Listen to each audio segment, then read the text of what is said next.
Hi, everyone, and welcome to our session on games for remote learning. We're so pleased to be with you all, even if it is virtual, which is definitely a new experience for us who've been attending Games for Change for many, many years. I'm Michelle Miller. I'm co-founder and CEO of Games and Learning, and I'm very happy to be joined by my colleagues and my friends, Clarence from Boddle Learning, Christina Oliver from Classroom Inc., and Grant Hosford from CodeSpark. And hi, everybody. And they're all going to be sharing with you their lessons learned from adapting and evolving during this shift to remote learning, which has affected so many of us, both professionally and personally, in my case. So the way we're going to do this is we're each going to provide a few minutes of context with just a few slides, not too many. And then we're going to jump into a discussion that I hope you'll all want to join. So I'm going to give you a cue in a little bit so you can think about your questions, and you'll have a chance to submit your questions to the chat window. And then we're going to try to answer as many as we can. Leave plenty of time for that. So let me start by telling you a little bit about what we do at Games and Learning. And to do that, let me just make sure that show you our slides here. Sorry, one second. Okay, so let me tell you a little bit about what we do at Games and Learning. Our goal is to help parents and teachers discover great digital learning content that benefits kids. We do that by curating and distributing outstanding web-based games and other tools. And right now we're developing a new service that distributes discounted digital learning subscriptions to kids in need. That's a work in progress. If you want to hear more, I'd be happy to tell you about it. And just as a reminder, if you want to see the slides in a larger format, you can double click. And then to go back to see the video in a larger format, you can double click on the video. So that work that I just described is built on research that we conducted through a grant from the National Science Foundation, where we interviewed and we surveyed and we tested with more than 1,000 Title I educators. Based on that round of iterative development, we launched a new digital learning channel on the First Book Marketplace in February. For those of you who don't know, First Book is a network of now 475,000 educators who serve low-income students. And through that pilot, we distributed more than 15,000 subscriptions. And then a few short weeks later, everything changed for everyone, including us. So we very quickly shifted from what was an e-commerce focus to trying to help sort out all of the suddenly free remote learning tools. And so we curated various resources on gamesandlearning.co, and we provided parents and teachers with clear descriptions to help them know what to expect when they access these tools. But let's take a step back before we get ready to hear from the rest of the panel and just take a minute to look at what did change in March of this year. I know we all know this, but on some days it feels like a million years ago. You know, it's yesterday and also a million years ago. So let's review. All of a sudden, 55 million US students were learning at home.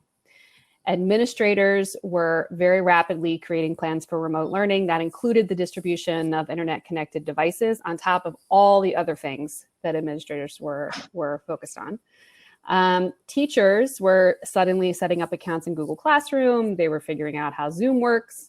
They were trying to make sure every kid was checking in and was engaged in at least one way or another. Parents were suddenly struggling with new ways of trying to continue their work, whether they were going to work as essential workers or they were, and this really deserves air quotes, working from home, and trying to support their kids' learning and trying to keep everybody as sane as possible. And meanwhile, to the credit of many, including my friends on the panel today, ed tech providers unlocked free access to their products. They didn't just unlock free access. They also adapted their materials. They provided new levels of support. They rose to the occasion in many ways that you're going to hear about in just a minute. For many kids, particularly those in higher income households, it wasn't an ideal situation, but it was fine. That's the term that was used in this Parents Together survey that I think is a really good illustration of, where you look at those making, families making more than $50,000 a year or $100,000 a year, remote learning from them went okay, right? But for many other students, remote learning, the shift to remote learning exacerbated pre-existing conditions. So we've been particularly interested in whether at-risk students are able to find and access content that will benefit them to help to mitigate what many researchers are seeing as just profound levels of learning loss over and above what they were experiencing before. And that connects to what devices have been distributed by their districts. So of the largest 25 US school districts, the school districts with the highest student populations, of those, 45% reported that during this time they've been distributing Chromebooks, and that includes a $17 million spend by LA Unified. Meanwhile, only 11% reported distributing iPads, even though that 11% is a significant financial investment because New York City, as reported by Mayor de Blasio, spent $269 million on 300,000 iPads. So iPads are a big deal in New York City, less so in the rest of the country where it really is more Chromebooks. So we see both an urgent need and an opportunity. Districts have distributed by our count, and this number is increasing every day. So it's very difficult to lock this slide because it really is a daily, we have to update it daily. But right now, our calculation is more than 2.4 million remote learning devices have been distributed since March of this year. We also know that hundreds of thousands of families have been given free hotspots or free access to Wi-Fi in one way or another. And for many of us who've worked in this space for longer than we care to admit, more than a decade, we know that this shift towards truly one-to-one devices, discussions around blended learning, the involvement of parents in their children's media choices, those all have the potential to add up to significant impact in ways we really couldn't imagine even a year ago or 2 years ago. And also could result in long-term shifts, positive shifts, I believe, for the industry. So for more on that, I'm going to turn to our panel, and we're going to proceed in the same order as this slide. So first up, we have Clarence Tan from Boddle Learning. Welcome, Terrence. Clarence, sorry. Hi, everyone. My name is Clarence. I'm the CEO and co-founder of Boddle Learning. So we have a gaming platform for education that makes learning fun and personalized. So what we do is we use gameplay to make practice and assessment items and instructional content really fun. And then we run all of it through machine learning to essentially identify where gaps are for kids, adapt the content to match every single kid individually. What's really special, in my opinion, with our program, there's two things. One is obviously our characters. And so just with the background, we're called Boddle because we have these bottle-headed game characters. And we created bottle heads because as kids learn, their heads will start filling up. And then when their heads are all filled up, they get poured back out to grow trees, plants, and stuff to make the world a better place. So that was the story and message that we wanted to give students. But also, especially in this political landscape, we wanted to, let students and kids understand that, when you look at a bottle, what really matters about the bottle is what's on the inside, the character, who they are on the inside. And we really wanted to make sure that we emphasize. So that's the first thing. We love our characters. The second thing is our technology. We built it in a way that allows other content providers to put in their e-learning content. So hopefully, fingers crossed, when we do start looking to partner with more homeschool content providers or bigger publishers, they can take their existing assessment items and content and load it into our gameplay experience. So that's essentially our avenue of growth. And then we'll jump to the next slide. Yeah. So yeah, we are a relatively new company. We are part of the AT&T really for EdTech companies. Kind of like what Michelle had highlighted, really early on, everybody was to offer their programs discounted rate. So for the most part, for us, the sales cycle ended. We wanted to make sure that we're able to, help as many classrooms, like the 1,700 that we had initially, with impact with more kids. So what we did, first, we made Boddle temporarily free, and then we started hitting a lot of Facebook groups, a lot of emails, and to tell parents.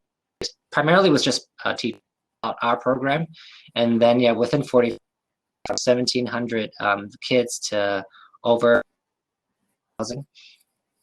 And yeah, it was really shocking for us. And then that's when we really ramped up our live support. We have like a live chat button, and then as soon as we started hearing and talking to people who are using our program, very quickly we found out that it was about 55% teachers to 45% parents. So initially we had only intended on serving teachers, and that's where we found, wow, this is actually affecting a lot of parents as well.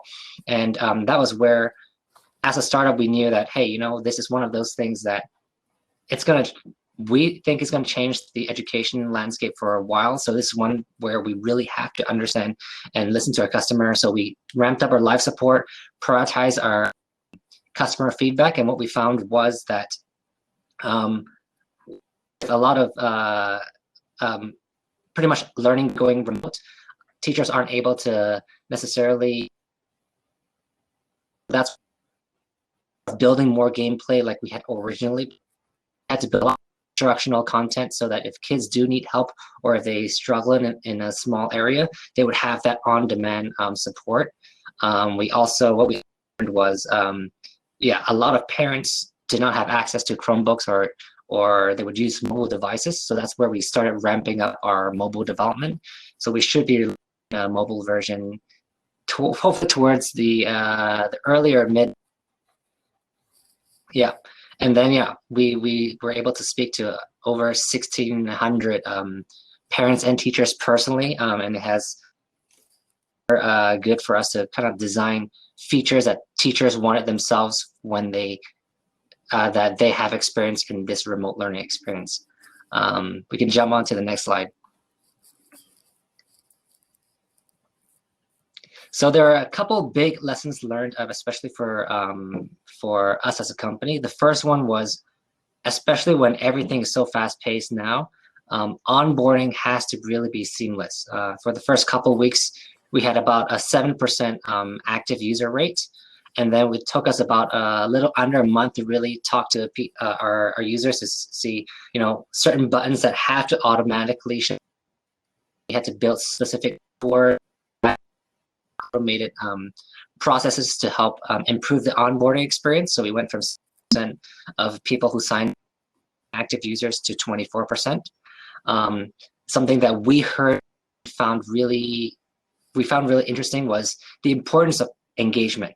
So before, when we used to pitch and talk to schools and parents, it was mostly, it wasn't that engagement was not important. It was more so that before it was like state standards or curriculum or specific classroom tools that teachers see. Now, when we talk to parents and teachers, the number one thing that they always answer when we ask, hey, why did you choose us, was, oh, it was so fun. The kids love it. Engagement has been such a big portion because kids aren't signing up on, other e-learning products that, are not that interesting. And I will say that the last thing that we found was the need for adaptive and personalized learning today, especially when teachers aren't in the classroom with the kids helping one-on-one. So that has been some of the very interesting learning so far.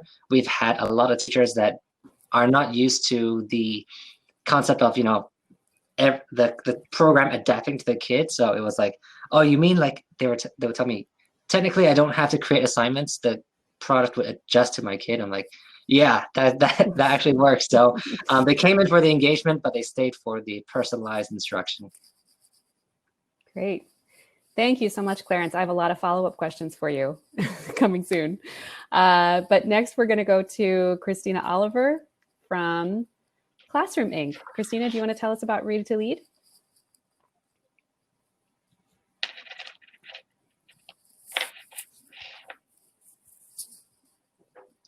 Christina, you're on mute. Christina, yeah. Error number one. No. Hi, everyone. I'm Christina Oliver. I'm the executive director at Classroom Inc. We're an EdTech nonprofit that designed, developed, and launched Read to Lead a few years ago in 2017. And basically, Read to Lead is an educator platform. Our focus is middle school. We're using proven game-based learning models and formative data to both increase time spent reading and improve critical thinking and problem solving skills. And we do that in a pretty unique format. You can head to the next slide. That unique format is utilizing the workplace. So putting students in the role of the boss. And again, our target is really 5th grade through 9th grade. As the boss, students become the boss. They are making decisions, solving real world workplace problems. And so they have to read closely, they have to weigh evidence, and they can make the wrong decision or maybe not the best decision in a really safe environment. So we're really emphasizing reading, critical thinking, problem solving, and that career exposure component. You can head to the next slide. Thanks, Michelle. Our industries are the health professions. You can be a medical professional, you can be a journalist at this moment, and you can run a community-based organization. So lots of really relevant topics for this moment in all of our lives. In terms of what we did in response, I guess, to COVID-19, you can head to the next slide. We were always planning to launch a reskin or to improve the onboarding experiences for teachers across the US. We happened to plan to launch that in March, and thankfully the timing obviously from a business perspective was really great, which is we saw, as many of my colleagues did, increased activations, not only increased registration, but most importantly, increased activations, and this need that parents have expressed over and over. I'm also a parent of middle school students, so I'm living this need, which is the need for content that, as you already said, Clarence, is super engaging. So we saw more episodes. The way our content exists is you can play 12 days at work up to actually 30 days at work, and we saw more and more episodes being played of our content. To the next slide. And of course, we really wanted to make sure that the world knew we existed. And so we heavily marketed distance learning. We too utilized a lot of the social media platforms, which have been really effective for us, and have seen a dramatic increase in our registrations over these last few months. One thing I failed to mention is Read to Lead learning games are free.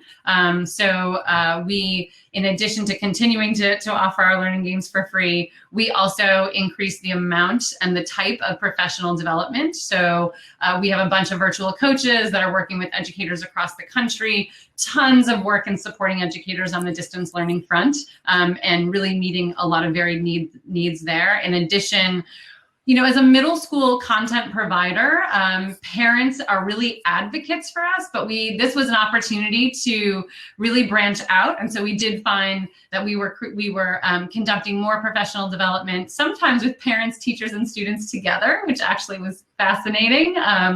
But that ultimately parents are really advocates at this age group. And for us, not necessarily customer base. Our content is really designed for an English language arts teacher in the middle school classrooms, and so it did reinforce, I think, our value prop. And I think the PD piece was just really interesting in that, again, lots more across the country in many different regions, and also allowed us that which we usually have, but at a much greater level, allowed us some real-time learning and feedback from the teachers primarily that we were working with. Next slide. And I think where we're headed and what we continue to hear from teachers and frankly parents is that our characters have always been culturally diverse. The issues that students are facing within the situational workplace experience are highly relevant for the moment. Restorative justice, anxiety are all content that actually are part of our stories right now. And so linking that and making sure that educators across the country know that this is one way that they can have free access to really proven research-based content to meet these 3 needs is something that we're really focused on as we head out into the fall. And I will echo what Clarence said before closing out, which is most of our content is it's browser-based. So we're really elevating and escalating our development to meet the need for mobile as well, knowing that that obviously is truly truly will allow us to bridge that digital divide. Mm-hmm. Yeah. And we'll definitely, I think we're getting some questions related to devices, Christina, so we can follow up on that in the Q&A. Thank you, Christina. And last but not least, Grant Hosford from CodeSpark. Grant, can you tell us a little bit about what you've been doing for the past few months? Nothing. Yeah, barely staying above water. So I was going to offer a bribe to everybody who's on the session right now. If you stick with us to the end, I'll bring our new 8-week-old puppy, London, on screen. So it's flat out bribe. If you want to see the puppy, you got to stay to the end. CodeSpark is a multi-platform tool for K-5 computer science learning, and it works on iOS, Android, Chromebooks, and well, any browser-based platform. And when this hit, we were already free for public school teachers. So you could use the CodeSpark platform, all of the related curriculum, all of the other teacher support for free. What we didn't have was a way for teachers to easily help students access the platform from home. And so we scrambled in the first week of the stay-at-home orders and changed the way our code system works so that teachers could easily create codes that would allow kids to log in at home. And this is on my end slide, but one of the things we learned is that for K-5 kids, especially K-3, logging in is hard. Like, so many of our teachers just struggled to get kids to do basic things because they aren't there next to them. And the kid who is the helper kid that knows how to log in, that walks around and helps the other 5 kids figure out what they're doing, is also not there, right? So like little things became big things really quickly. And I would call what we did in the spring emergency learning. It was everyone doing their best. Teachers doing their best, school districts doing their best, providers doing their best. And it probably wasn't nearly good enough, frankly, from any of us. I think, some of us were more ready to respond than others, but it was a really tough time. And the other thing I'll mention is, we learned really quickly that not only were low income students without access to devices and internet being left out, but any kid with any kind of learning challenge was also being, left out. If they needed extra support, if they needed extra time, it just was very difficult for a lot of teachers and parents. I do think we'll be better off in the fall. I don't think it'll be perfect, but for example, we reached out and surveyed our teachers about what they needed most from us, and a lot of it was practical. Like, we didn't have passwords on our individual student profiles before, because in a classroom setting, kids were good. They didn't do silly things to other people's accounts. When you're at home and no one's watching you and you can go poke around in your neighbor's accounts, silly things happen. So there's a lot of that, just, making sure we're in constant communication with our teachers and our parents, and understanding what they need. The other thing we did back in the spring was we changed our development priorities, and much like Clarence and Christina, we added 3 full-time people in customer care immediately, which may not sound like a lot, but we were a 14-person company at the time. We're now a 26-person company because of COVID. So that was huge, right? And we tried to answer people's questions in real time. We also put out new content that allowed kids to have coding battles with each other in real time, which was a first for us. So we introduced what we call multiplayer capability, and we're refining that for the fall so that if you want to play against someone in your classroom, you can. So like if, Michelle and I were in the same class, we could have a little coding battle and work together. Can you go to my first slide, Michelle? Yeah. Cool. So for those of you who don't know the platform, there's kind of 2 pieces to it. There's a kid-facing interface that is largely word-free, which is why it works for kids as young as kindergarten. It also works for kids with reading-related challenges, dyslexia, ADHD, etc. And the focus of the platform is to create with code. And when I say code, it's a visual icon-based language that we created focused on fundamentals.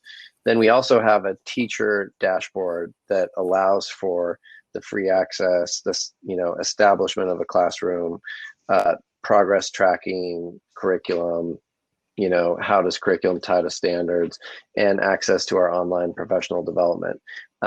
We made professional development free during the last part of the school year, and we had over 4,000 teachers complete the online course, which is crazy impressive because it's an 8-hour course, and it's all about bringing computational thinking into the classroom. We will make that free again in the fall, and actually if you just contact us, we'll give you a free code.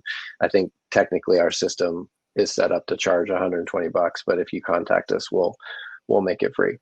Let's go to the next slide. Yeah, so this is, I've already kind of talked about this, but the other thing we did is we knew that some teachers would have trouble getting online. Coding is a increasingly important but not completely core subject for elementary school, and we knew lots of teachers would just be scrambling to handle English, social studies, etc. And so for all the parents who are just looking for smart screen time for their kids, we launched heavy B2C discounts, and those are actually still up on our site in our blog. So if you go to codespark.com, those discounts on our annual plan are still there. And let's go to the next one. By the way, the coding game is pretty fun. It's a water balloon fight. Everything we do is very kid friendly and appropriate. But if you need to get out some angst and throw water balloons at your son, daughter, partner, whatever, you can play Splash Clash on CodeSpark. So another thing we found is that the lessons that worked well in the classroom, many of them, frankly, just did not work well in an at-home situation. And so we have spent time this summer coming up with bite-sized, lessons that, based on teacher input, will be easier to execute given the realities of at-home learning.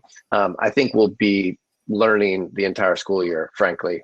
So bear with us, be patient if you're using the platform, but we will, I think, make it increasingly easy for teachers to manage that process. We tried to make sure that parents needed as little from us as possible. As teachers were getting kids up and running on the platform, in some cases they needed to be able to help out. Maybe a kid is in kindergarten, but for the most part, kids were able to log on and do their own thing. And then the other thing we started moving toward after we got feedback from teachers is project-based learning. we're huge believers in this in general. Our platform is set up well for it, but it turns out that that was something that worked for a wide variety of kids in a wide variety of situations. And because if you're logging in through our teacher dashboard, kids can share their projects with their teachers. It gave the teachers a way to review those projects on their own time, in a way that kind of made sense. So again, we're all learning together. We're all getting through this together. I saw some questions about whether discounts will continue into the fall. I think it'll be all over the map. We are continuing to do what we did in the spring. So we're going to be letting our teachers give their students free access for sure through the end of the calendar year, and probably, frankly, through the entire school year. Thank you, Grant. Thank you, Christina. Thank you, Clarence. I want to invite everyone now to post your questions in the chat, and I'm going to do my best to find what everybody wants to talk about the most and post that to the panel. But while everyone is doing that, we're going to do a little bit of a lightning round here. So first, let me just, before we get ready for the lightning round, guys, can everyone see Clarence's video, by the way? I think is he still there? Are you good, Clarence? Yeah? Okay. I can see myself. So before I get to the lightning round, I just want to clarify one thing. Okay, great. As long as you can see yourself, we're good. I just want to build on the last point that Grant made, and that is that in terms of the work that Games and Learning is doing, we are hearing that all of the EdTech partners that we work with, they want to find a way to make sure that they're continuing to provide access, particularly to kids in low-income families. And so part of our big priority moving into the fall, the number one thing that we're focused on between now and September is trying to find the most efficient, effective, scalable way of doing that across content partners, across outreach partners. And we are, full disclosure, fundraising around a system that will do that, so that it's not just Grant through CodeSpark trying to manage that, or Christina with ClassroomMate trying to manage that, or Clarence with Boddle, but rather multiple content providers under one roof and having a system where we can connect to multiple outreach partners throughout the country. So that is our number one priority moving into the fall. And the lightning round question is, of all these great things that you all have talked about, what is your number one priority moving into the fall, getting ready for back to school? Clarence, why don't we start with you? Sure. And I think it's very, it's in line with what an audience Ned is talking about too. Like for us, we would like to keep our program free for everyone till the end of time. Is one of those we have to make sure that we can keep our teammates and ourselves employed. So our main priority right now is product, but also making sure that we have a very good market strategy for the short term, but also for the long run. What we are planning right now is probably going to be a teacher side and then a free trial model on the parent side. So if teachers want to continue using it for free, they can. We just have a lot of features that they can earn and use should they purchase it. Great. Okay, thank you, Clarence. Christina, your lightning round question: what's your number one priority moving into the fall? One of the things we heard from educators, we create long form games. Those are experiences for middle school students that are upwards of 30 minutes. From a teacher standpoint, we're looking to maintain our impact and shrink that to about a 15-minute experience. What that means is just all we're doing right now is preparing for back to school so that we can release our content in a way that's most accessible and most easily used and incorporated by teachers, no matter where they are or where their students are learning. So that is the focus at the moment. Got it. Thanks, Christina. Grant, what's your number one thing?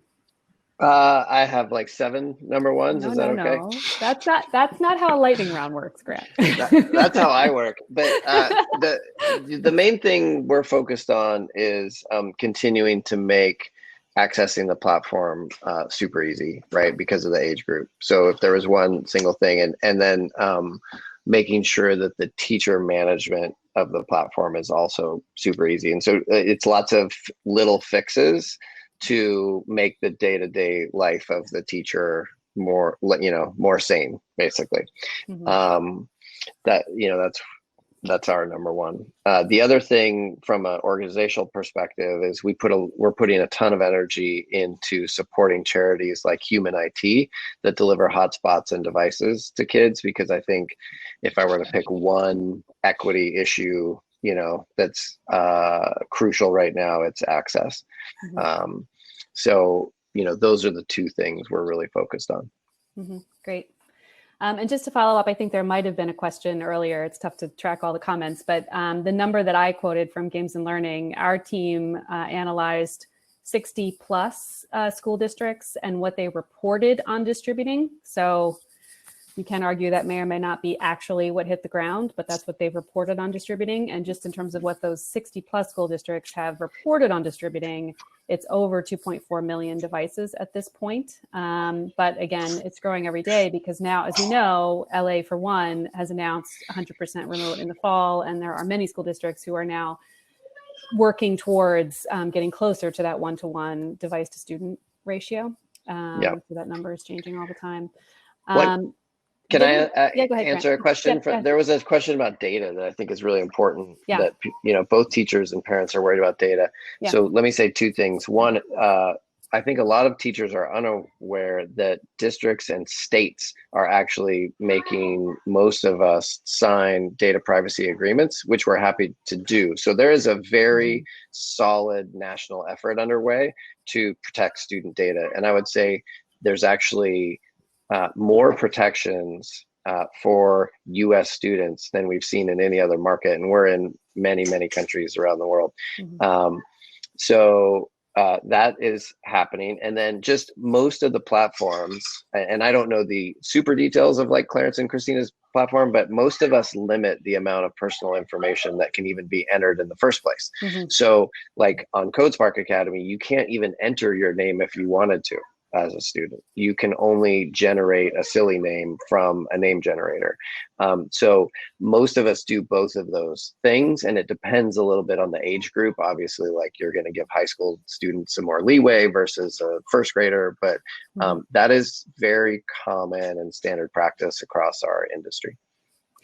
Yeah, that's a great point, Grant. And I wonder for Clarence and Christina, if you could build on that, because I think it's related to what the four of us have talked about before today, which is this fluidity in terms of types of accounts that you have to prepare for, right? So some of you were K-12 to start with, right? And so your registration process and all of that, we're not at the end yet, Grant. Don't go anywhere yet. Oh, geez. Okay, puppy's name. Everybody's leaving now. Puppy's name, Grant. She might fall asleep. What's her name? Oh, her name is London. We got her 2 days ago. Oh, jeez. Yeah. It's a good thing my kid is not seeing this right now because she is lobbying hard that pandemic means dog. We fell. I just want you all, we fell. Nothing happened here. Oh, man. Adorable. Okay, sorry, Michelle. Oh, that's okay. Puppies are way more interesting than destroyed your flow. That's okay. Puppies are way better than where I was going. No, I was going to say this is a very, sort of practical, non-puppy-like question. But as we look at, if you were already K-12, right, if that was already your focus, then you had a registration and an account system and all of that was built for teachers in schools, right, which maybe or maybe not plugged into Clever and Google Classroom and rosters and all that kind of stuff, right, and goes by school kind of data and privacy security requirements. And then I know for Christina, you also have after school programs and groups as an audience, right? And so that's a slightly different setup in terms of accounts and registrations versus consumer, right? Which is Grant, where CodeSpark's played for a long time is direct to consumer, direct to parent, and how those types of accounts work. So Christina and Clarence, maybe you could give us a little insight into how you've thought about, has your audience changed over this period of time? Have you had to make adjustments in terms of how you think about data and privacy and accounts because that audience has changed? Clarence, you're nodding your head. Maybe you could. Yes, I mean, our audience has been the same, has been K-6 so far. And very similar to what Grant has said. Initially, when we built our program, we were concern. So what we did was we made sure we, first of all, obviously encrypt everything, but then that Grant has said, we don't personal information. So it's one of those, God forbid, should we get breached, they won't know, records that belong to. Right. Christina, have you had to address any of those challenges? I mean, I don't have a ton to add here. I mean, we are middle school. We are targeting students under the age of 13. So we really have to, much of what has been stated exists for classroom. And I would just say that the one of your last questions was, we really are still focused on our teachers, right? We have seen some parents coming into our platform, but the primary audience continues to be a B2C. For us, we we do have a lot of individual partners. We're fully philanthropically funded, so there's a lot of services that are coming with these partnerships. So for us, it is about the clever integrations and accelerating all of that work as we go forward, which will also increase the will reinforce, I think, the security features that we have in place. Right. And there seems to be, and we do have about 15 minutes left. So if you have other questions, please feel free to post them in the chat. Another question that I see, or comment from several people here, and I appreciate this, is I'll summarize it as concern for your companies and organizations that if everything continues to be free, how will you be sustainable? And I know, Christina, even though you are a nonprofit, you have that very same issue of sustainability and whether or not your funding sources can be consistent or have changed over this time period. So maybe you each can address that. Christina, do you want to start? Classroom Inc. is a nonprofit, but you are dependent on funding sources that maybe have other priorities or different ideas for where they should be investing right now. What's your experience? Absolutely. And I will say this, that, pre-COVID, one of our strategic initiatives was around revenue, diversifying our revenue base and revenue generation on the product and services side. To be really blunt, that's obviously a bit on pause for the time being. And so I would just say we're incredibly fortunate with our existing, the foundations that are working with and support Classroom Inc., as well as individual donors that are allowing us to maintain staff, right? We haven't lost anybody, and I've heard you guys are growing. For us as a nonprofit, we haven't had the opportunity. We are skinny and slender and working really hard. And so our goal really is to continue to accelerate on the fundraising side and to absolutely have a revenue generation strategy or implement the revenue generation strategy that we developed, ideally in the second half of this year, but it's a TBD at the moment. So we're fortunate right now. We're in a really good position right now. We've had a ton of support. I hope that continues, and I think it will continue. We've had a ton of support from teachers, from funders, et cetera. We are meeting a real need, but right, long term, there's a lot of other variables at play here. So, yeah. Grant, how do you think about that? And also, I know a sort of piggyback on that question would be, what's your perception of funders, donors who maybe would put more money in ed tech at this point? Do we think that that's likely to happen, or what's your experience been so far? Yeah, well, there's so many things, like there's a lot of layers to the onion. But so one thing I'll say, CodeSpark is a profitable, fast-growing company. Our revenue has doubled in the last 6 months, and the reason we're able to give the product to public schools for free is that we have a healthy subscription business for parents who use the product at home. Now, pre-COVID, there was a very bright line between school use and home use. Now that line is not so bright. So we have to figure out how to manage that. But I can say, of all the products that I know that are being used actively in K through 12, they don't have advertising, they don't have microtransactions. Like a lot of the stuff that parents worry about just simply isn't present. It's really not a thing.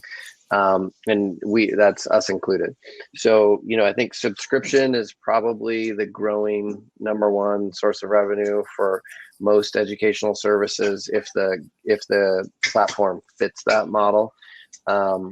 We also generate about 30% of our revenue outside of North America. So, we're diversified that way as well.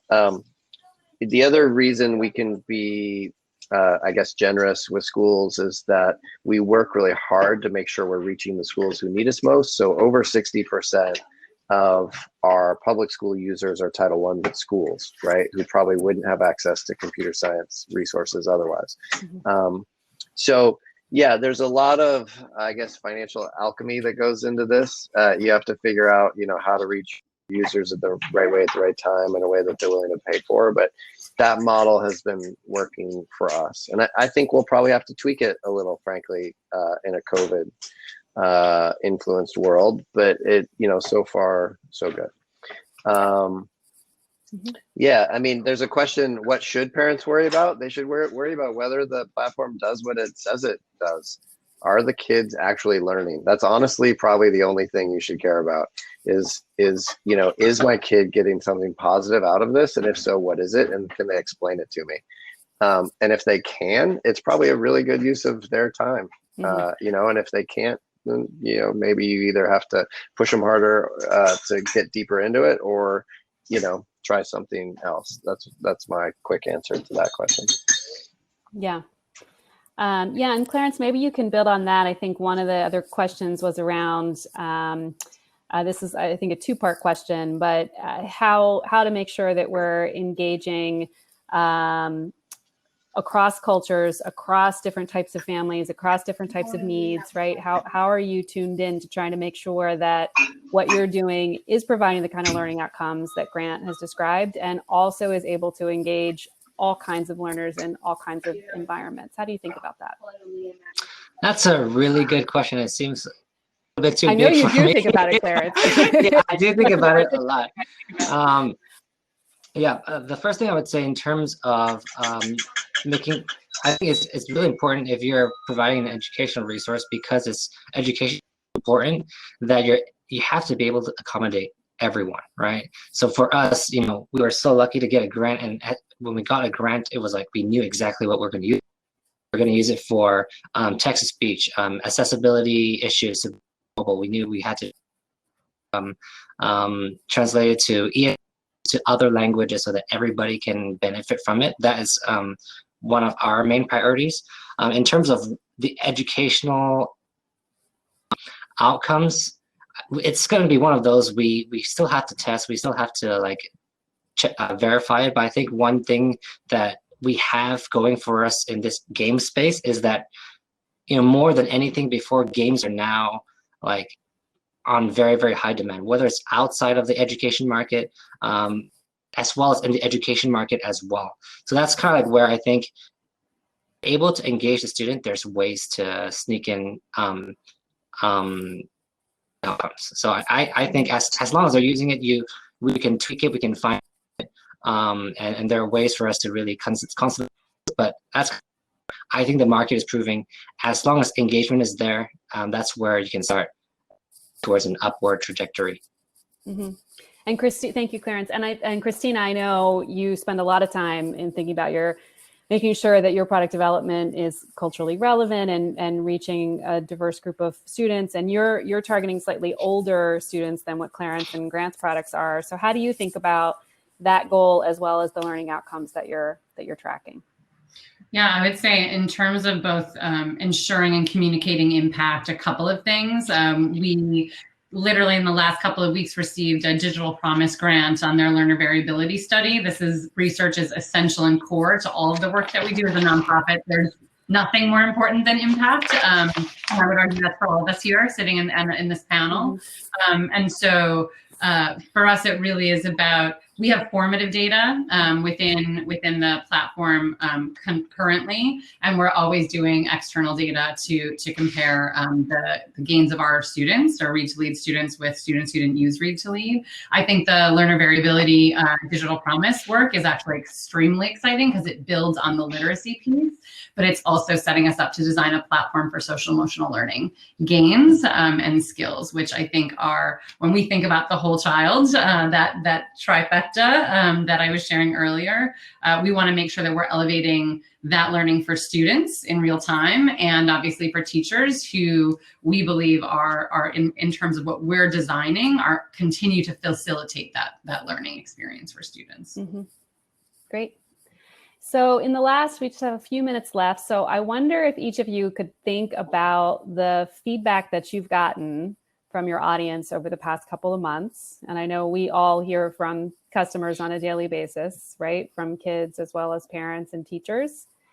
And think about what types of comments or what types of stories have you heard in the past few months that you carry with you in the work that you're doing and in thinking about going into the fall, right? And I believe it's true for all of us that in order to do this work, we have to have those stories, right? We have to be reminding ourselves all the time of the individual people who are coming to us and saying, this is what's working for me, or this is what's not working for me. So I wonder if each of you could maybe share some of the input that you've gotten and the kinds of things that you keep top of mind. Christina, I think maybe you have something all ready to go. I think, yeah, go ahead. There you go. Yeah, you're back. You're okay. Go ahead. Yeah, I would say particularly in the last couple of months, the stories that are coming back to us and the feedback from teachers have really been on the culturally relevant side. Our diverse characters of content out there is reflective in any way, shape, or form of the diversity of this country. And so to have teachers sending us notes to say, A, thank you for keeping my students engaged and learning, and B, for allowing them to see themselves in the stories that you've created has been incredibly powerful, has always been, but has really been reinforced over these last couple of months. And so that is one of many. I could go on, but that one is top of mind in particular. Yeah. How about you, Grant? What keeps you going, besides the puppy, which would be a good incentive for me to get up in the morning? The puppy's a good one. No, it comes down to usually like individual stories. So one, there's a teacher who, Black woman in Texas that uses the platform. And when we launched what we call Food Creator, which is our system for creating your own characters that can then be used in games and stories, we got a really lovely, email from her about how excited her own daughter was to be able to build characters with African-American hairstyles, right? And it might seem like a small thing, but when you constantly are looking for that and not seeing it in front of you, it's a big thing, right? And so we spend a lot of time making sure we're thinking about that stuff.